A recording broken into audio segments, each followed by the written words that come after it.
Welcome, welcome to another episode of The Shaman's Wife. I hope you're enjoying this mini-series with my dear friend Alicia. And of course, if you want to find out more about Alicia, or more about me, or more about the Heads Together podcast, go to the show notes. There will be all the links you need. And if you haven't already, I urge you to pre-order your copy, or if you're listening to this when the book has now been published, order your copy of The Shaman's Wife. This is a transformational book, and I'm so honored to have Alicia with me for this mini-series where we are diving into the background to this powerful memoir. Let's dive in. Welcome to the Heads Together podcast. I'm Jill Mokes, and I am obsessed with cutting through the noise when it comes to growing your business. Each week, via intimate coaching conversations and inspirational stories, I share what it really takes to get the results you want in a way that feels right to you. I am all about attracting higher ticket opportunities, building authentic relationships, and creating the abundant, full-fat version of your dream business. I mean, how many of us have beavered away creating a light version of what we really want? The thing is, I honestly believe when you're outstanding at what you do, there is no limit to what you can achieve. So, are you ready to put our heads together and make it happen? Let's go.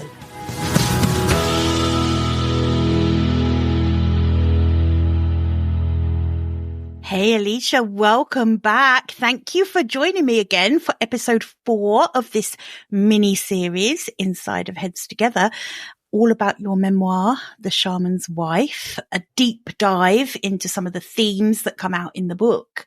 Alicia, yesterday we were talking about heeding the call. We touched on the heroine's journey, and something that you mentioned to me off air afterwards that is just too important to not share. So I just wondered, can we just share with the listeners what you were explaining to me about that final part, if you like, of the heroine's journey?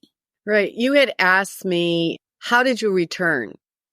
How did you return? How did you find your way back or return from the call?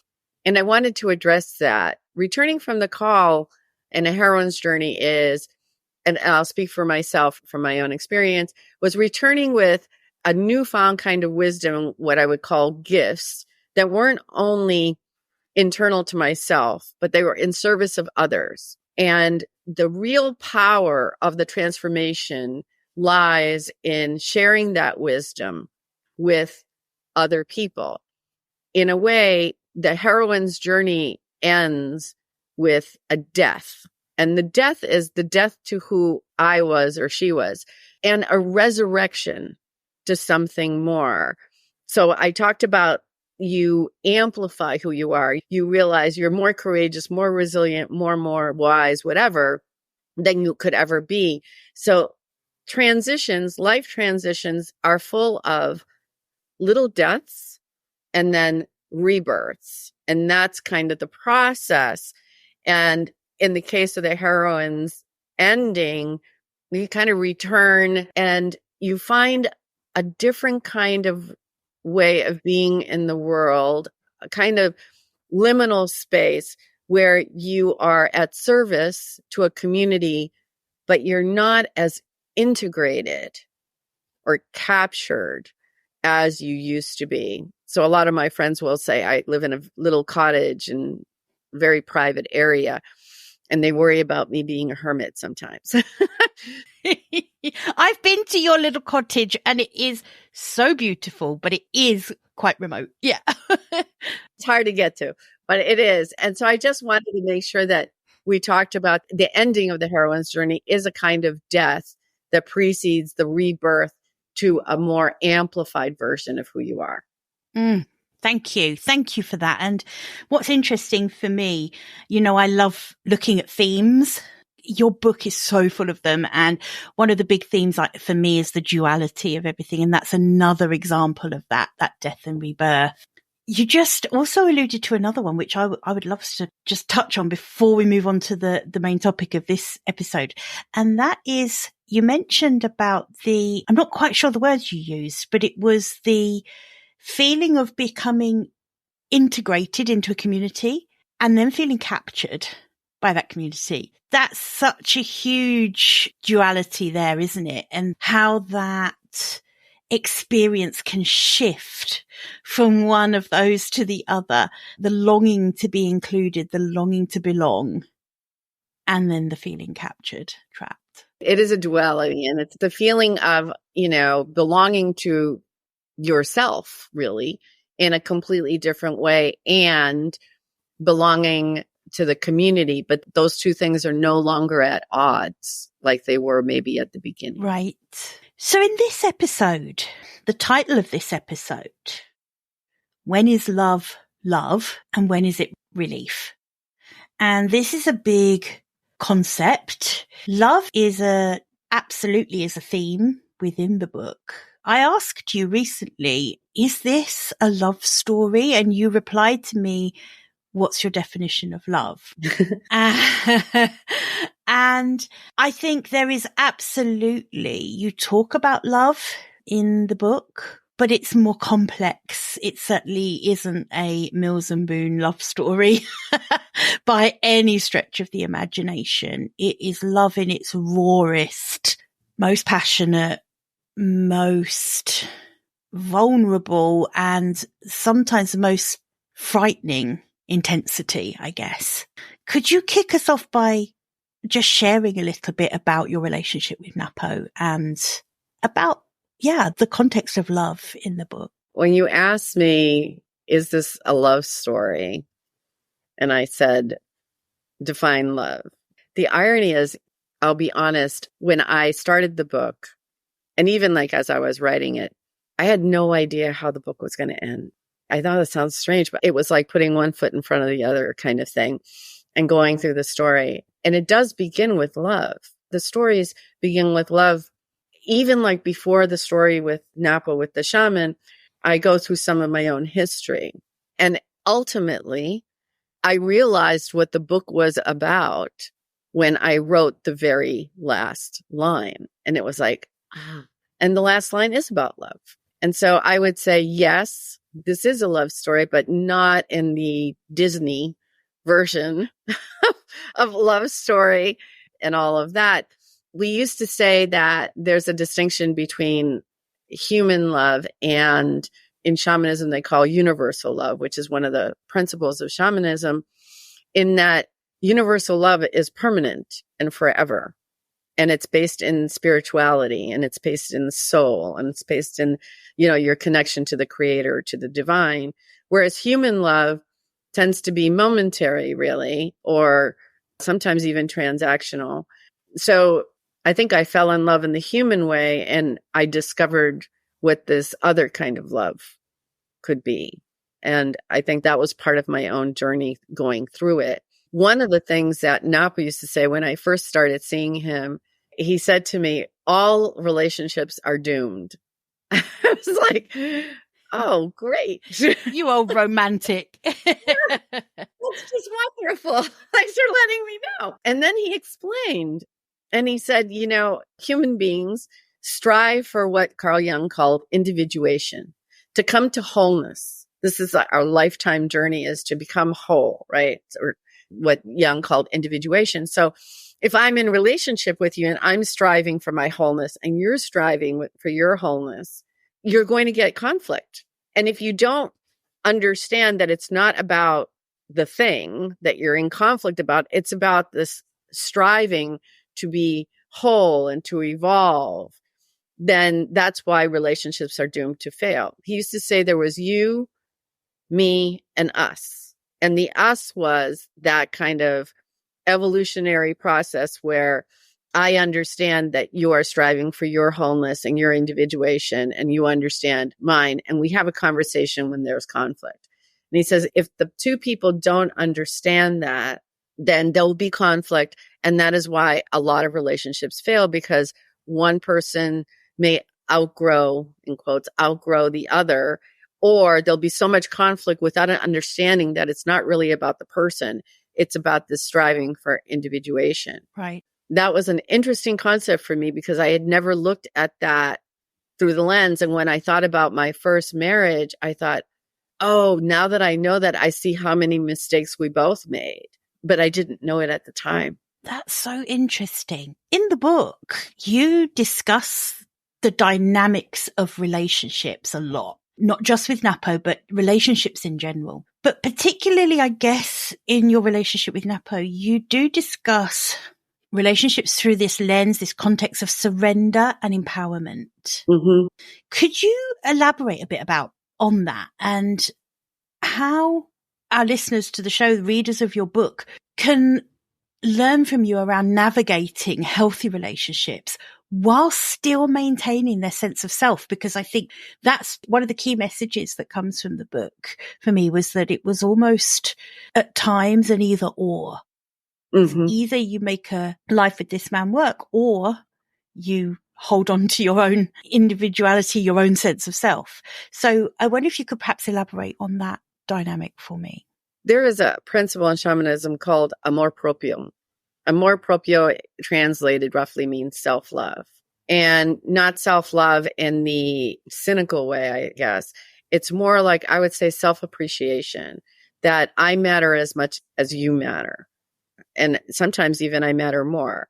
I mean, I went into the relationship, and I think when I did, because I don't think I had a strong enough foundation in self-love, I ended up surrendering my agency to him, thinking he knows more. He's wiser than I am.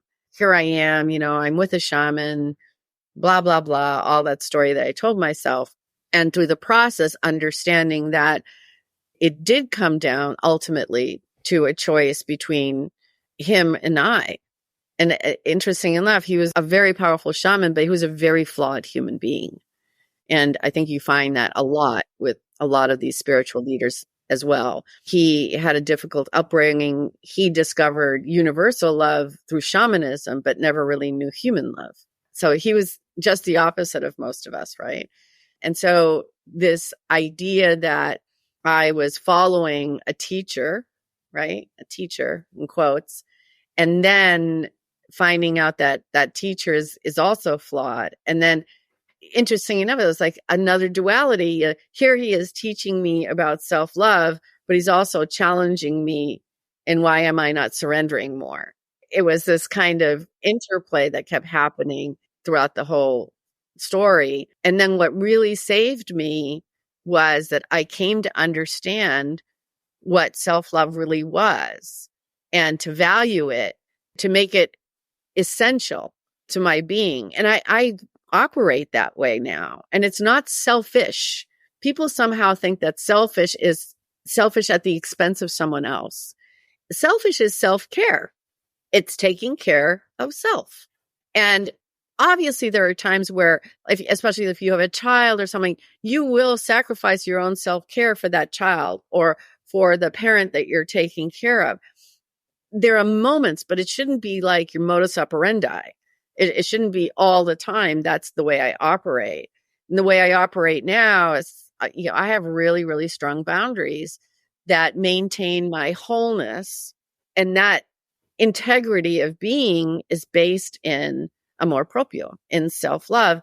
And what I realized through a lot of the shamanic experiences that I had with him was that we are all children of God, and however you define your God to be, but we are all the same stardust as the universe. And so we are deserving, if we understood our divine nature, we would understand that we are deserving of self-love. And before I can give love to someone else, I have to have it for myself. I have to have a well of it so that I can have this exchange with someone else. And then it's finding someone who also understands these concepts around love and relationship. Yeah. It's really about understanding how that sense of self, that protecting that sense of self and nourishing your sense of self has to be a priority. If you want to have any kind of healthy relationships, it really has to be a priority for you? Because if not, you do fall foul to surrender, and surrender out of proportion is so painful. It is. And it breeds resentment. When we allow people to cross our boundaries, it breeds resentment. And we do allow it. You have to say no. You have to learn to say no. And women are notorious for saying yes to pretty much everything. I work a lot and have worked for years with many leaders. And at first, I think years ago, this idea of self-care was like, I don't have time for that, right? Leaders would say, I don't have time for that. I have to do this, this, and this, and this.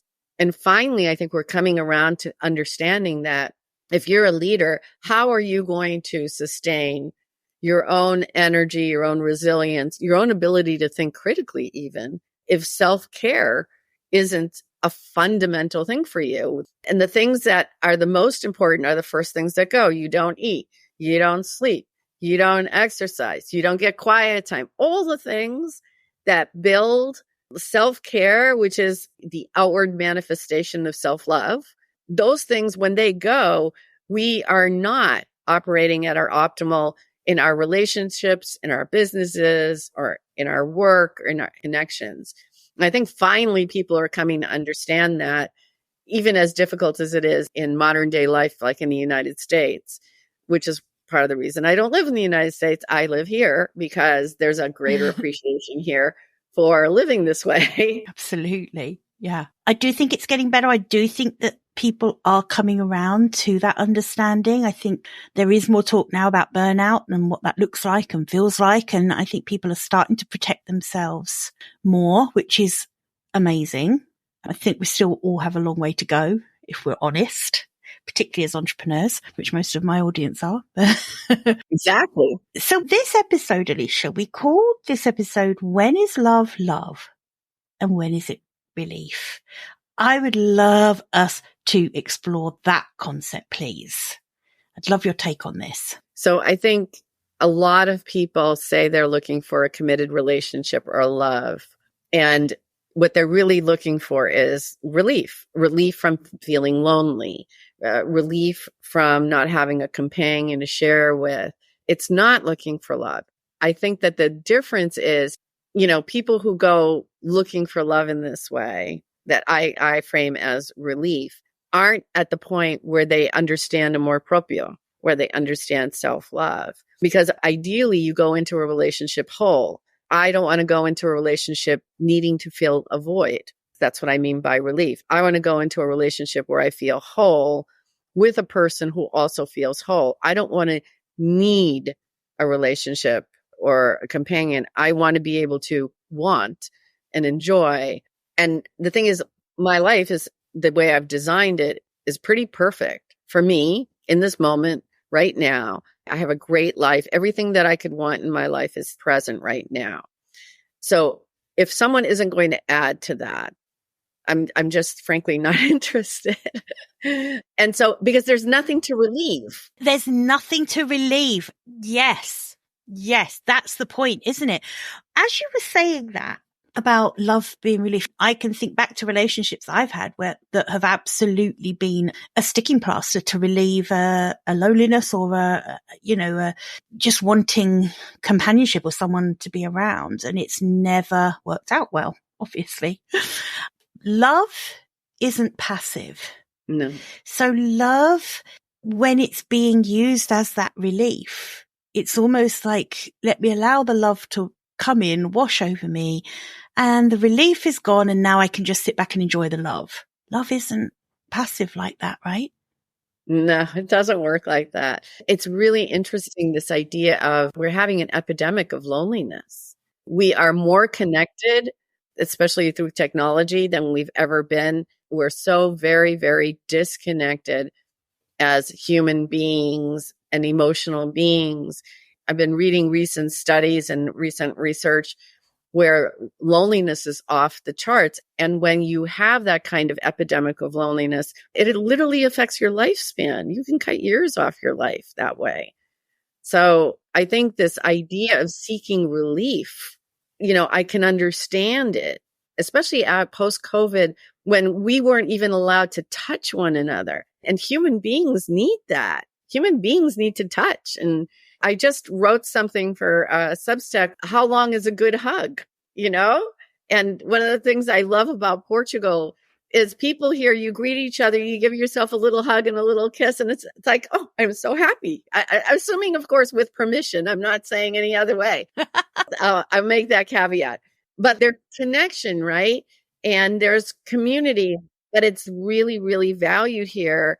And the value is taken into the society kind of thing. So again, going back to this idea, it's like looking for love in all the wrong places is because what you're really looking for is relief, not love. This is so interesting. It's, one of those things where once you've heard it, you can't unhear it, or once you've seen it, you can't unsee it. As you're saying it now, I'm like, oh my goodness, I can think of, people who I know. It is just a truth, isn't it? That people are really craving relief, but they are wrapping it up as love. Mm-hmm. And they don't know it. They don't know it. No, they don't know it. And also, I suppose a part of me is like, do they have to make themselves wrong for that? Probably not. But to live authentically and fully, we do need to have our eyes open, don't we? Right. That's the thing. We need to understand the reality of what we have. It's being conscious and intentional about it. And sometimes that's really hard to do when it's a heart-based thing and where there's loneliness and stuff. I'm not judging anyone for it. You're right. There is no right or wrong. However, you just need to be clear about, like, is this really in service of who I am? Is this really the right thing to do? And communicate with the other person. I mean, I think that's really essential. So yeah, that's where I came up with, like, sometimes I see love as something that is a relief versus really love. And if you understand that, fine. I mean, it's not a problem. But when you don't understand that is when there's a problem. Yeah. You experienced a multifaceted love with Napo as the shaman's wife. You had a complex love affair with your husband. Mm-hmm. Can you talk to us a little bit about how that love evolved and who you are now because of that love experience? So who am I today as a result of that love experience that was so complex? It's so different. Wow, that's really right to the heart of the matter here. We can edit that out if that's too bad. No, that's okay. That's okay. No, I mean, it really, it's like I have to pause and really think about that because, there was obviously the human aspect of love, the attraction, but I think the strongest thread through it was spirituality, was this idea that I had been on a quest my whole life. I'd been on the spiritual quest all my life to understand how to merge the sacred and the secular for myself in my life. And he was the invitation to the resolution of that quest. And so that is what brought me in so strongly in my relationship with him. He taught me so much about these aspects of love that I would not otherwise know or understand at this level. So there was that aspect of being in relationship with a really unusual and extraordinary human being who was also deeply flawed, right? It's both. It's that duality that we've talked about before. Yeah. And then there was the aspect of myself. In retrospect, I came to understand that I was coming to it needing to fill a void because I had been recently divorced. My son stayed with his dad, which just totally broke me. And not because his dad is a bad person, he's a wonderful person, but it's just, I wasn't with my son. I was in this huge grief state when I met Napo. I thought I was dealing with it. Clearly I was not. And here comes this person that basically says, I can show you something different. I can show you how to be more than the grief and pain you're feeling as a spiritual being. That was just way too compelling for me. And so I had to say yes to that. And that's the call that we talked about in the heroine's journey, right? This part of that call that I was saying, yes, yes, yes. So there was the human love. There was this the shamanism, the spirituality. And then there was, the negative side of all of that, the surrendering my agency, not even knowing that I was doing it. In the book, a little spoiler, but there's a lot of gaslighting going on where I was losing my sense of self. And this is another duality in the book. When I think about it, I'm losing my sense of who I am as a strong person. And I'm also rebirthing a stronger person all at the same time. Yes. It's hard to say that and think, okay, well, how did that happen? But that's what a lot of the duality was. I mean, there was, you called it out before. There's a lot of duality throughout the book. It's a theme. It's everywhere. And this is one of the same things. It's like surrendering, who is this confident person that now is just shattered on a concrete floor? And then who is this person at the end that is so strong that she can forgive? Wow. The ultimate, perhaps, act of love is to forgive. Yeah. I'll tell you that there's a chapter called What the Pyramids Blessed when we did a bonding ceremony. So this goes to the relationship on a spiritual level, right? Where we did a bonding ceremony up on one of the pyramids in Cocheski, which is a sacred site. And at the very end of it, he hugged me and he whispered in my ear, El amor vence todo, which means love conquers all. And it blew me away because I was wearing this locket, and in it, years before, I had written, May love prevail. And that moment, I realized what he was saying, I've been wearing it for years. El amor vence todo, may love prevail. It was like one of those, I get chills even thinking about that. And I even said to him, I said, I've been wearing those words for like years since my son was born, because I bought this when my son was born. So love features in so many different ways and across time and across space. It's not your conventional kind of love. It's this kind of infinite possibility of love. It's like what Rumi calls the beloved. That's the closest I can come to it. I think in our next episode, we're going to talk a little bit about the principles of shamanism, because I know that for a lot of people, they won't really understand what shamanism is and how that experience of being the shaman's wife was so incredibly transformational. One of the parts of love that I'm interested in is these three types: the human love, the universal love, and the self-love. And so I'm really interested as part of the principles of shamanism to just touch on that again, I'm sure, in our next episode. Yeah, we'll talk about that.